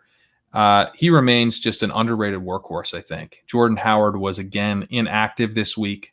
Matt Breida looks to have solidified a very clear-cut backup role / rotational role. 29% of the snaps for Breida this week. He had 5.5 expected points. We actually saw Patrick Laird mix in for 6 garbage time snaps with Tua, which was fun to see. Who knows? Maybe now that they're moving forward with Tua, they'll move forward with Laird as well. I don't know. I still think it's probably Gaskin's backfield for the time being. At wide receiver, Devontae Parker, he suffered a groin injury, is on bye in week 7. So, hopefully this won't really make an impact. Hopefully he will he will come back strong. As I'm talking here, I'm wondering maybe the Dolphins just always decided that as soon as they got into the bye week, they were going to go with Tua unless they were like undefeated or something. So I don't know. That's kind of interesting, but I'm still pretty intrigued by Tua moving forward. And the fact that they're on bye, maybe it'll make him a little bit cheaper to pick up in some of these high stakes leagues, get a peek at him when it comes off the bye week in week 8. Moving to back to Parker. Parker was the clear wide receiver 1 in this game. He was not involved on those 3 passing touchdowns, but he ran a route on 84% of dropbacks, had 28% of targets, 35% of air yards. All of that led the team. He converted for just 5 yards per target, so it could have been a much bigger day. If he comes back healthy, definitely a very strong starting option still. Preston Williams got in the end zone in this game, had 28% of air yards, but an ADOT of 20.7, which hurt his ability to draw targets, only had 10% of targets being targeted deep downfield. He ran a route on only 69% of dropbacks, so not quite a full-time wide receiver here. On the season, Williams has a whopper of 0.36. Hasn't really emerged as a clear-cut number 2 option. It's sort of like Parker's the number 1 guy, and then kind of jumbled behind him as to who the number 2 option truly is. At least Williams did do better than Isaiah Ford this week. Ford was not targeted on 14 routes run. At tight end, Pete and Davis demanded an apology for my Mike Gesicki offseason fade on Friday. We did an underdog draft on Friday, the little stream there, and they demanded that I apologize for Mike Gesicki right before Mike Gesicki ran 24 routes and got 1 target in a game where Adam Shaheen and Durham Smythe each scored a touchdown. So, not great timing for that apology, guys. And I take it back. I take it all back. I actually don't take it all back, because here's one of the things that I missed with Gesicki entering the season. I did not give Gesicki enough credit for his ADOT. He is targeted deeper downfield than the typical tight end. And that was true again this week. He had an ADOT of 15, which you don't usually see at tight end. That's kind of a wide receiver ADOT. And the whole thing with Gesicki before the season was, look, this guy runs a ton of routes. He's basically a wide receiver. I was on board with the idea that he ran a ton of routes. It still didn't impress me that much because he wasn't getting targeted. But again, because he's running deeper routes than most tight ends, he can afford to get targeted at a lower rate and still have strong production because he's getting those air yards where most tight ends don't tend to get a lot of air yards. And he did run a lot of routes this week as well. He ran a route on 75% of dropbacks, still pretty strong in terms of how much he's out there. And when you're running that deeper route tree, you're going to have some of these gross weeks. He still also will have some spike weeks. So this was a really bad week for Gesicki owners, but nothing to panic over. I think this is just kind of the profile of this guy right now. He can sometimes operate like a deep threat wide receiver and be volatile in that way. Still, I'd rather have a guy like Austin Hooper moving forward. So sorry, guys, but not sorry. Moving to Minnesota, Alexander Madison had 48% of snaps and 11 expected points here. And receiving running back Amir Abdullah had 29% of snaps, but just 3.1 expected points. Mike Boone mixed in for 9% of snaps here and had 4.4 expected points. Madison was, someone everyone was excited about entering this week. Looked like he was going to take over that Dalvin Cook role. But the game script got away from him. And that was the key with Madison of why, you could potentially in the lineup that I used to take down that GPP, I faded Madison because I thought maybe, and really smart guys like Drew Dinkmeyer had pointed out that, this was a potential spot to move away from Madison if the game script got away. And that's exactly what happened. This wasn't a damning performance. I think he should bounce back when the Vikings can play the way they want to, but in this game, because they couldn't, that's why you saw so much Amir Abdullah playing 29% of the snaps. Really, really hurt Madison that they ended up in catch-up mode for much of this game. At wide receiver, Adam Thielen had a quiet week with just 14% of targets, 22% of air yards, and a .37 whopper. On the season, he still has a .73 whopper. So very, very, very strong still. No reason to panic here. You see here on the chart, still out there running a ton of routes. Just wasn't targeted at the high rate he usually is. It's possible, though, that we see this type of situation again, though, because Justin Jefferson can play and can clearly handle a lot of target volume. He ran a route on 92% of dropbacks, which tied with Thielen, and he had 31% of targets and 42% of air yards. He had a .77 whopper, which is awesome, and he had a 4.88 yards per route run, which is absurdly good. Part of that's because he's running super, super hot on yards per target this season, 14.9 yards per target this season with a 12.9 ADOT, which is like the ADOT's nice, actually. The ADOT's kind of the primary wide receiver depth. I like the ADOT, but that 14.9 yards per target is not going to sustain, it's just not. So something to keep in mind with Jefferson. That said, long-term, he's profiling like a star. He has a 3.2 yards per route run this season. When we see rookies finishing their rookie year above 2 yards per route run, it is a very, very bullish sign. He is looking like a very strong bet to do that. He might be even up in that A.J. Brown range in the high twos where we saw A.J. Brown finish last year. Really excited about Justin Jefferson in the long term. I think in the short term, he's going to cool off a little bit. At tight end, we are starting to see a little bit of an emergence here from Irv Smith. He ran a route on 76% of dropbacks. He was at 74% last week. He's basically operating as the wide receiver 3 now in this offense, which is really nice to see. His targets per route run is still not great, 18% this week on a pretty shallow ADOT of 6.2. So we can't kind of make that excuse that we're making for Gesicki. It's like, hey, you're getting targeted downfield. You're not going to get targeted at a super high rate. Well, Irv Smith's getting targeted shallow, and he's still not drawing a bunch of targets. So I'm still a bit skeptical of Irv Smith and how much value he can actually deliver, but at least he is getting used like a wide receiver 3 in this offense. That should give him some kind of fill-in, viable starter level value. On the season, he's got a tipper of 12.4%, and he's being used pretty typically for a tight end with an ADOT of 8.6. So, the 18% target per route run this week, not awesome, but at least it's better than what he's been doing for the season. He is moving in the right direction. He's starting to see more targets per route than he was earlier in the season. He's starting to see more routes run per dropback than earlier in the season. So everything's trending in the right direction, but still not quite where we need it to be for Irv Smith. I do want to go back.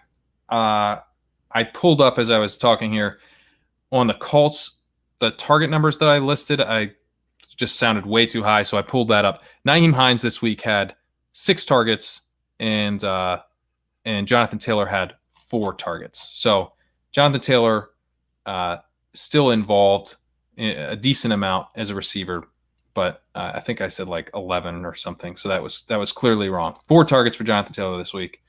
Can still be involved in the passing game scripts. Anyway, let's move on to the Patriots. All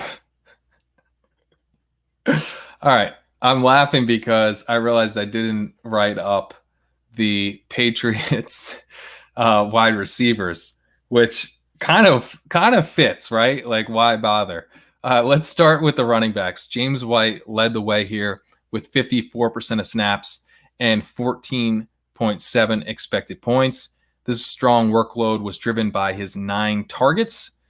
This is likely a function of the struggling Patriots offense, I think, these 9 targets. But the Patriots offense looks like it's going to struggle, so there's no real reason to expect that there won't be more weeks like this. Damian Harris had 4.4 expected points to Rex Burkhead's 2.3, but Burkhead led in snaps 32% to 21%. White looking like the only usable option right now. So I didn't write up the wide receiver option, so I'll just go to the chart here and talk through it. We have 3 guys here that ran full slate of routes, basically all above 75%, with Julian Edelman, N'Keal Harry, and Damiere Byrd, but none were targeted above 20% of their routes. And Damiere Byrd is the only guy who got a strong air yard share. He had a very strong air yard share of 53.7%. So Byrd kind of looking like the guy to own potentially with that high air yard share. Edelman has had a rough stretch here. He had been targeted very heavily to start the season and had been targeted deeper downfield than we're used to seeing from him. But he's really cooled off in terms of his workload, in terms of his target share over the past few weeks. And he's, in season long, I guess maybe you're still rolling him out there if you don't have better options. In DFS, he's starting to look pretty overpriced. We'll have to see if Byrd's price comes up a little bit. And it's not that he was very productive, so it probably doesn't. But he is getting that air yard roll and could kind of get there on a couple plays in this offense that's struggling right now. All right, moving over to the Giants. Devonta Freeman had 73% of the snaps, and his 12.9 expected points was good for 90% of the expected point workload in this backfield. He was the only running back in this game with a carry. Freeman is quietly emerging as a workhorse in this offense. He did lose 9 snaps to Dion Lewis and 4 to Wayne Gallman, but Lewis's target was their only combined opportunity, and Freeman gets the Eagles next. So it's gross, but Freeman's in play right now. He is in play. At wide receiver, Darius Slayton scored a touchdown, but he twisted his ankle while finishing the catch. Kind of like was coming out of the back of the end zone into the tunnel, and he kind of just turned his ankle. And I think that hurt his production going forward. He still was out there. He ran a route on 90% of dropbacks this week, but didn't really finish the game that strong. Had 22% of the targets, 41% of the air yards. Hopefully he'll be 100% soon. He is just the clear alpha in this offense at this point. And so as long as he's healthy, he's the guy that we can trust. Everyone else I'm not really interested in. Austin Mack was the wide receiver 2 this week in routes. He ran a route on 71% of dropbacks, but had just 6% target share. Not good. Golden Tate ran a route on 52% of dropbacks, had a 6% target share, 7% air yard share. This is not the type of offense where you want an old slot wide receiver. Moving to tight end, Evan Ingram ran a route on 81% of dropbacks, had a targets per route run of 12%. Not good. However, the thing with Ingram is he's out there so much, you can still get targets on a low targets per route run. You got 18% of the targets, 90% of the air yards. That's not too bad. Ran a route on 89% of dropbacks. And 4.9 ADOT. For the season, he's run a route on 89% of dropbacks. This week he was at 81%. For the season, his ADOT is 4.9. He has a 16% targets per route run, so lower than he had this week. He's got 18% of the targets on the season. He is not doing well in his role within the offense, but at least he is out there a lot. That's the nice thing. But I'm not chasing spike weeks with Ingram. He's not getting targeted enough. He's getting targeted way too shallow, and he's out there all the time. So it's not like he can really. There's no room for upside where all of a sudden they decide to deploy him more, and he's running more routes than usual. So I'm really not into it. Moving to the Jets. Frank Gore was in on the last drive of the game. So he was not completely pulled in this blowout, which makes the fact that he trailed La'Mical Perine 35% to 58% in snaps pretty interesting. Gore did lead the backfield in expected points, 10.9 to 8.5. But still, that was pretty close in the expected point workload. So we could see Perine being someone that takes over this backfield eventually. Looks like a very good cheap pickup right now. Ty Johnson also mixed in here for 2.9 expected points, and he had a nice run in this game. But yeah, I think Perine is the guy that kind of jumps out as a little bit interesting. It's the Jets, so not that interesting, but hey, we got to cover every team, right? At wide receiver, Jamison Crowder managed 7 for 48 on 13 targets, but he had the volume for a bigger day. 33% of targets, 25% of air yards. He ran a route on 96% of dropbacks. You're playing with Joe Flacco in an Adam Gase offense, so volume alone isn't really going to get you there.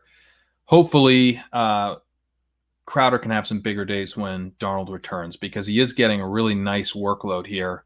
It's just not translating very well into production. Brashad Perriman was back with a strong game. Ran a route on 91% of dropbacks, 21% of targets, 34% of air yards. So, he was pretty nicely involved for a deeper role. This relegated Jeff Smith to wide receiver 3. He ran around on 85% of dropbacks, had a 10% target share, 17% air yard share. Crowder definitely standing out at the top option. Not really interested in anyone here, but especially not the secondary options until Darnold's healthy, at least. At tight end, Chris Herndon ran 16 routes, wasn't targeted. Ryan Griffin ran 12 routes and had 2 targets. This situation is a total mess. I actually think Griffin is probably maybe the only guy worth owning in deeper leagues. He's kind of a speculative ad that the team seems to be more interested in him moving forward. But both guys are pretty gross right now. Moving to Philadelphia. Miles Sanders looks like he's going to miss a few weeks with a knee injury. And as a result of that injury, Boston Scott led the team with 10.6 expected points. If you managed to hold on to him, which we did in several of our leagues, drafted Boston Scott in a lot of leagues, but ended up moving on from him because felt like he didn't have the total contingent value if Sanders were to go down.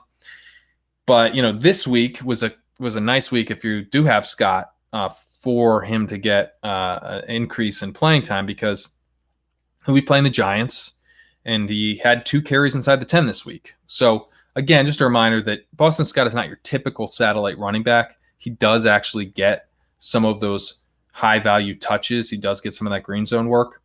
He did leave 7.7 points on the field. So we'll have to see, with a week to prepare, right? Or I guess they're playing Thursday. So, but still, they have time to game plan. So it wouldn't be shocking if Corey Clement does get more work, especially if they're in a lot of positive game script. He was in on 10% of the snaps this week. At wide receiver, the Eagles really might have something here on Travis Fulgham. 26% of targets, 28% of the air yards, ran a route on 85% of dropbacks, operated as a primary wide receiver type of option with an ADOT of 10.5. Really does look like their wide receiver 1 right now. For the season, has a 0.59 Whopper, which is pretty strong. That's right where Calvin Ridley's at 0.6, although I think, as I mentioned, Ridley's is a bit depressed, but pretty strong Whopper. He has a 25.3 targets per route run, an ADOT of 11.8, so that, this week he's at 10.5, which is nice, 11.8, also kind of a nice range to see that primary wide receiver type of usage, type of role. And even when Deshaun Jackson comes back at this point, I'm thinking that Fulgham's probably going to operate as the co-wide receiver 1 with Jackson. At tight end, Zach Ertz is going to miss 3 to 4 weeks with an ankle injury. Dallas Goedert likely back this week and could step into a huge role. The role is available for him. We'll see if they end up splitting it up a little bit with Richard Rodgers, but the upside is here for Goedert. Ertz was targeted on 36% of his routes this week. He had 26% of the targets and 18% of the air yards. And that was despite only running around on 60% of dropbacks. So, man, Wentz was looking for him. He's looking for him a lot. But Ertz is a dust ball at this point. He had a yards per target of 3.3. He's been very inefficient this season. Goddard, meanwhile, he's only run a route on 48% of dropbacks this season compared to 84% for Ertz. So Goddard has a lot of room to grow in terms of his role. If he's not on the chart this week because he was hurt, but we'd see him kind of right here below 50% and getting targeted at a very high rate. That's exactly what we want to see. He has on the season a 23.6 targets per route run. He's been efficient, 8.1 yards per target. He's the type of guy that the Eagles are looking at, thinking we should involve him more, right? With Ertz out. Ertz had an 18.8% targets per route run and a 4.1 yards per target. So Ertz was getting targeted at a lower rate when on the field and not doing as much with his targets. I would send offers for Dallas Goedert this week. He is in position for a big multi-week stretch that would solidify him, like in Dynasty, is the tight end one in this offense moving forward. The Eagles can actually move on from Ertz in the offseason if they want to. They can cut him, and then after next year, he's a free agent. So sooner or later, Dallas Goedert's going to be the tight end one here, and it could be sooner now with Ertz going down and Goedert getting healthy at just the right time. Moving to Pittsburgh, another blowout script here. They just dominated the Browns, and Benny Snell had 8.3 expected points, but he had just one touch until the late third quarter. So that looks like kind of just blowout noise. Anthony McFarland didn't have a touch until the fourth quarter. His involvement was blowout noise. James Conner had 66% of snaps and 13.1 expected points. In competitive environments, he still looks like the clear-cut lead running back here. At wide receiver, Juju Smith-Schuster ran around on 96% of dropbacks, which was his normal role for the season. But just like normal this season, he has not been targeted a lot. He was not targeted a ton in this game. 17% target share and 8% of the air yards. 13% targets per route run. None of that's good. His yards per target was 2. So while this week was a gut punch, it was partly a gut punch because of his putrid per target efficiency. That is not something I'm all that concerned about. And the fact that he's just been out there like clockwork on all the routes, every single dropback he's running a route, that's really nice. I don't think there's no like slot wide receiver that's nipping at his heels, so I don't expect that to change. The yards per target is probably just noisy, and that'll bounce back. But the 17% target share, the 8% air yard share, that is concerning. And it's been consistent. Like, unlike DJ Moore, where, I was high on him entering the season and the production hasn't been what I expected, Moore looks like a buy low. Juju does not look like a buy low. I have an offer right now in Dynasty, in a shallow Dynasty where running back's a bit more valuable. Someone just sent David Montgomery for Juju. And I'm considering. I have a co-manager in that league. He is trying to talk me out of it. For some reason, he doesn't want to send a 23-year-old wide receiver who nearly had a 300-point season a couple years ago for a running back who looks like he's got about as much juice as Devonta Freeman does right now. So I don't get it. I don't get why he doesn't want to trade him for David Montgomery. But at this point, look, I mean, I kind of think David Montgomery is the more valuable piece in Dynasty. Tariq Cohen is a free agent. He probably won't re-sign him coming off this ACL tear. There's a chance that Montgomery is going to be a workhorse again next year, and he could be a workhorse down the stretch and help you win a title. So that's where we're at. That's where we're at with Juju.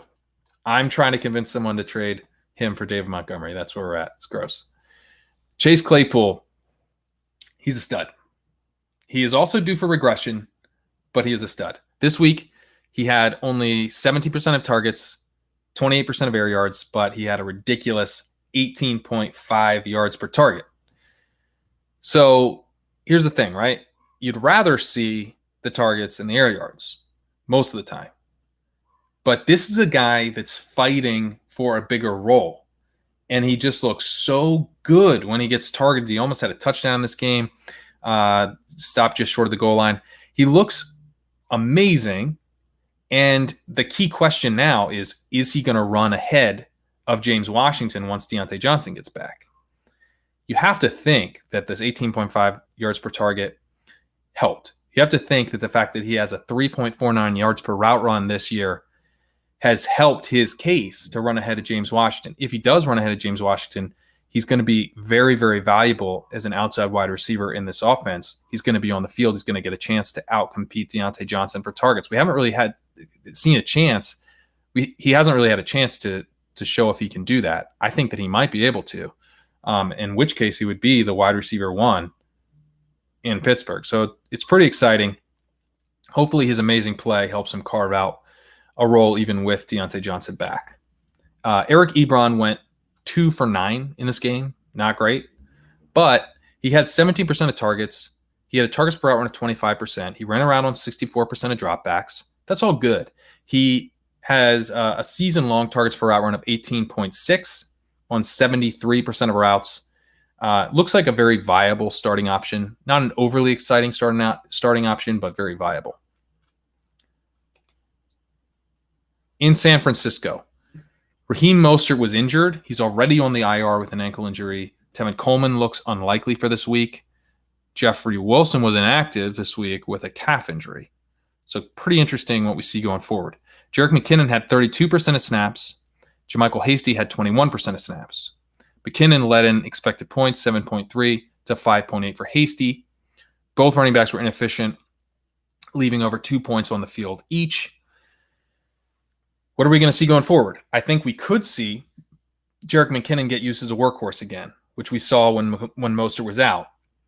But he was kind of relegated to this like total backup role when Mostert returned. So I think there's a couple different options on the table. I think Hasty could be more involved. He wasn't super efficient, but he did look good at least on that last run, right? He looked pretty solid. I could see him getting worked in too. So if you have McKinnon, you're playing McKinnon because he's going to get the receiving. So you feel good about that. Jeff Wilson, I'm a little bit scared. I think he's sort of a desperation option, given that Hasty could get work here along with Wilson and McKinnon. At wide receiver, Brandon Ayuk is arguably the 49ers wide receiver one. He ran around on 91% of dropbacks, which led the team. He had 29% of the air yards, which led all the wide receivers. Only 9% target share and a 3 yards per target, so still some work to do. But, it's nice to see that he's running so many routes. Deebo Samuel, he had an ADOT of negative 5.3, negative 22% air yards. Pretty wild that he still had 66 yards. Kind of a weird game out of Deebo Samuel, but he's good. We know that. Ayuk had an ADOT of 14 in this game. Meanwhile, Deebo's putting up 66 yards with an ADOT of minus 5.3. So it's funny because these guys are pretty similar in terms of the way I think about them as the types of players. Both guys are really good after the catch. You can see them being involved on some of those shorter routes, but they can be used deeper downfield as well. That's at least my perception. But what we're seeing is that Ayuk is getting used more like a deep threat, and Samuel is getting used in that kind of yak type of role. So very, very different roles. This is not the first time that we've seen this where Ayuk has the deep threat role and Samuel has that shallow role. That does seem to be kind of a feature of the way these guys are being deployed right now. At tight end, man, Kittle, such a beast. 3.89 yards per route run this week. 36% targets per route run. 36%, super high. Ran a route on 82% of dropbacks, had 31% of the targets, 45% of the air yards, despite an ADOT of just 6.5. That's kind of that Michael Thomas, DeAndre Hopkins thing where like you still get all the air yards even though you're only getting targeted at an average of 6.5 yards downfield. Just kind of goes to show just how many targets you're getting. Dude looks like a league winner. Despite his injury issues to start the season, guy looks like an absolute league winner in tight end premium down the stretch. All right, let's get to the good stuff here. Tampa Bay. Ronald Jones week, man. What else is new, though, right? What else is new? The big news here, is that we are 1 week away from it being Ronald Jones month. Ronald Jones month. Rename October to Rojo. Rogetober? No, we can do better. I'll think of something better. It's been a good month. It's been a good month for Ronald Jones. He has 3 straight 100-yard games. And just need one more to close it out. He played on 57% of the snaps this week. That was down. This week. He had been up above 60 the last couple of weeks. But this was such a big blowout that I think that hurt his snap count. He had a very strong 19 expected points. He added 7.1 points in rushing efficiency this week. Played awesome. He performed exactly at expectations as a receiver on 2 targets. So, with Rojo, it's basically you want to see him crush as a rusher because that's what he does. You want to see him not fall on his face as a receiver. He didn't, so that's good. Keyshawn Vaughn didn't get a touch until the fourth quarter when the Bucs were up 38-10. So I think that was really what cut into Ronald Jones's snaps. It wasn't competitive anymore. Although Rojo's still losing third down and hurry up snaps, but he still gets mixed in as a receiver on early downs and still smashing as a rusher. So yeah, would be nice if they use him as a receiver. I wish that he would get some third down work. That's a little bit of a bummer, but other than that, it's just been it's been a great week, guys. At wide receiver, Mike Evans, he went 1 for 10 this week, ran a route on 83% of dropbacks. That led the team, but he managed just 7% of targets and 5% of air yards. His Whopper this week only 4.1 or 0.41. Sorry, his Whopper this year is only 0.41. It's not great.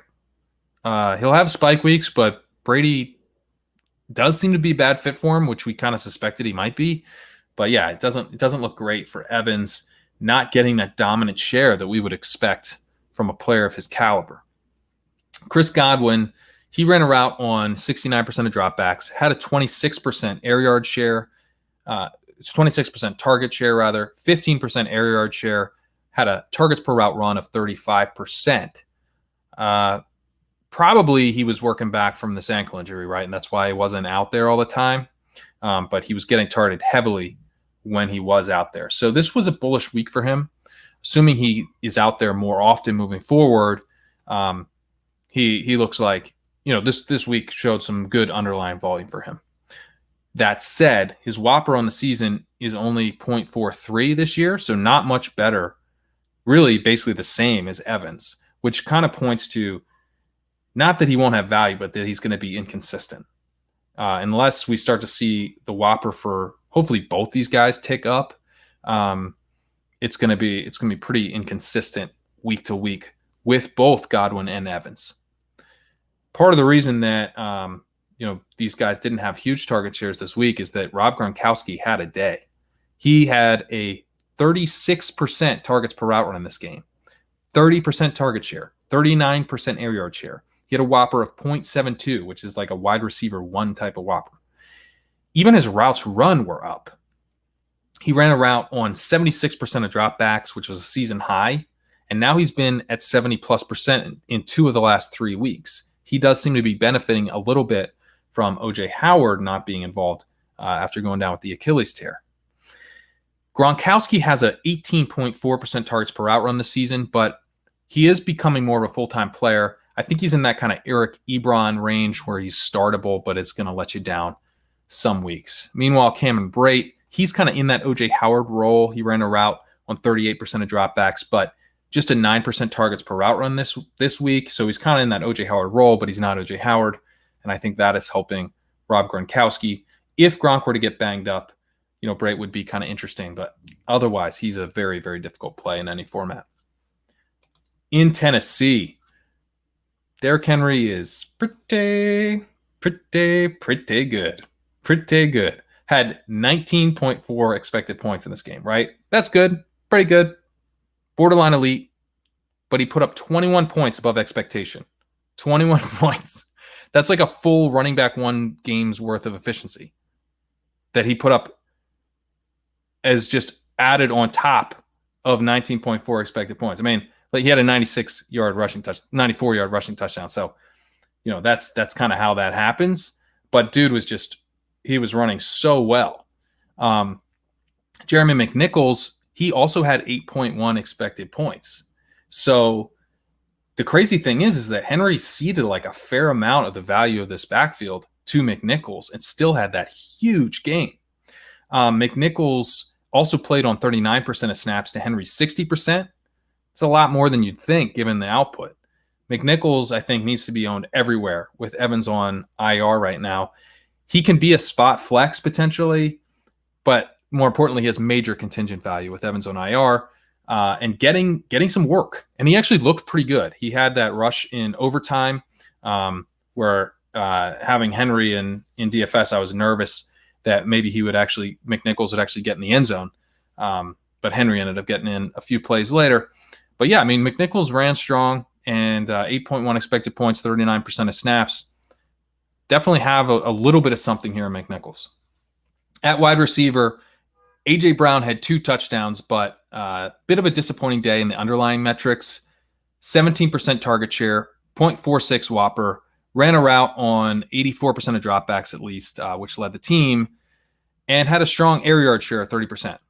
His 0.54 Whopper on the season is okay. I'd like to see him get targeted more heavily in the coming weeks. I mean, 0.54 is not bad, but I would expect kind of a bigger, kind of a more true alpha wide receiver Whopper from a guy like A.J. Brown.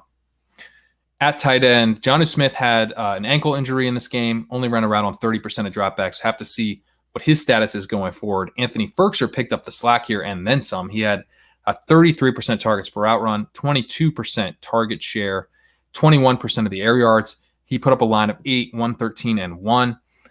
If Jonnu doesn't end up playing, then Ferkser becomes very interesting. He has a targets per out run of 24.1% this season. That's very strong. And it's on a decent sample of 83 routes.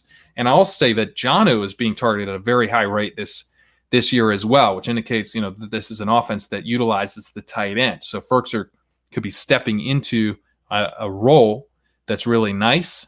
And he himself looks like he's pretty talented. So Ferkser is someone to definitely keep an eye on. Probably worth even like a cheap speculative ad if Jonnu is questionable for this next game. All right, let's close it out with Washington at running back. I like to start with the lead running back here. So J.D. McKissic had 50% of snaps this week, up from 50% in week 5, and he had 13.1 expected points and 6 targets. So, still the clear lead running back in this offense. I mean, that seriously though, like McKissic's like the lead running back right now. Antonio Gibson had just 37% of the snaps. He did have 11.4 expected points, which is pretty strong given his playing time, but still behind J.D. McKissic's 13.1 points, expected points. And the other thing that sucks is that Peyton Barber was involved again with 11% of the snaps, and he got 3.6 expected points. So, like McKissic, it kind of looks spot startable. Gibson looks spot startable. But the situation overall is pretty gross right now, and it's just disappointing that for whatever reason, McKissic is really outplaying Gibson. We'll have to see if that changes. Hopefully it changes going forward, but that's where we're at right now. At wide receiver, Terry McLaurin continues to be one of the clearest alpha wide receivers in the entire NFL. He hasn't quite put it together in terms of the production. This offense stinks, so that's why. But he had 30% target share this week, 43% air yard share, ran around on 94% of dropbacks. He is second in the NFL in Whopper this season. He gets Dallas this week, so this could be the week. This could be the week that he finally puts up production that matches this giant opportunity that he has. I'm sticking with Terry McLaurin. I want Terry McLaurin in my lineups this week. I think he could finally pop off. I mean, you see him on the chart here, 42.8% of the air yards, getting targeted at a high rate, running a ton of routes. It's all there, except for the bad offense and the terrible quarterback play. but Dallas is a good get right spot. So Logan Thomas closing it out. I had given up on Logan Thomas after last week, but he gets in the end zone this week. But I still feel very vindicated. Thomas had a targets per out run this week of just 11%. Continues to run routes at a high rate, 70% of dropbacks this week. But he got 17% target share this week. On the season, he has 17% target share because his profile is that of a guy who doesn't get targeted a ton per route, but is out there all the time. So 17% target share, target per route run of 15% this season. He does actually have some upside this week against Dallas because if he's out there a lot and it becomes a shootout, then he could get enough targets just through being out there for a ton of routes. So this could be kind of the one spot where Logan Thomas both can get in the end zone and deliver some decent yardage production too. But decidedly more risky than Terry McLaurin.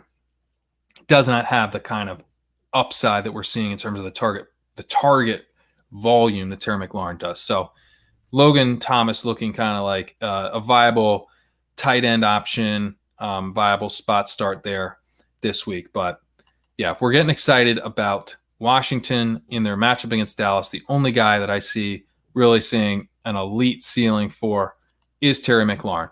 So we will close it out there. And thank you guys for listening. Be sure, if you are watching this on YouTube, please subscribe to the channel. That really helps us out. And you'll be able to see the videos. You can hit the little bell. You get notified the next time we do one. Next time stat chasing comes out. Next time ship chasing comes out. All that good stuff. Please comment. Let us know if you're liking what you're seeing. And yeah, if you're listening to the podcast, it's actually helpful as well if you go over to the YouTube and subscribe. We're trying to build up the YouTube channel here, and stat chasing is one of the ways that we're doing it. So yeah, thank you guys again for watching, and I will see you next week.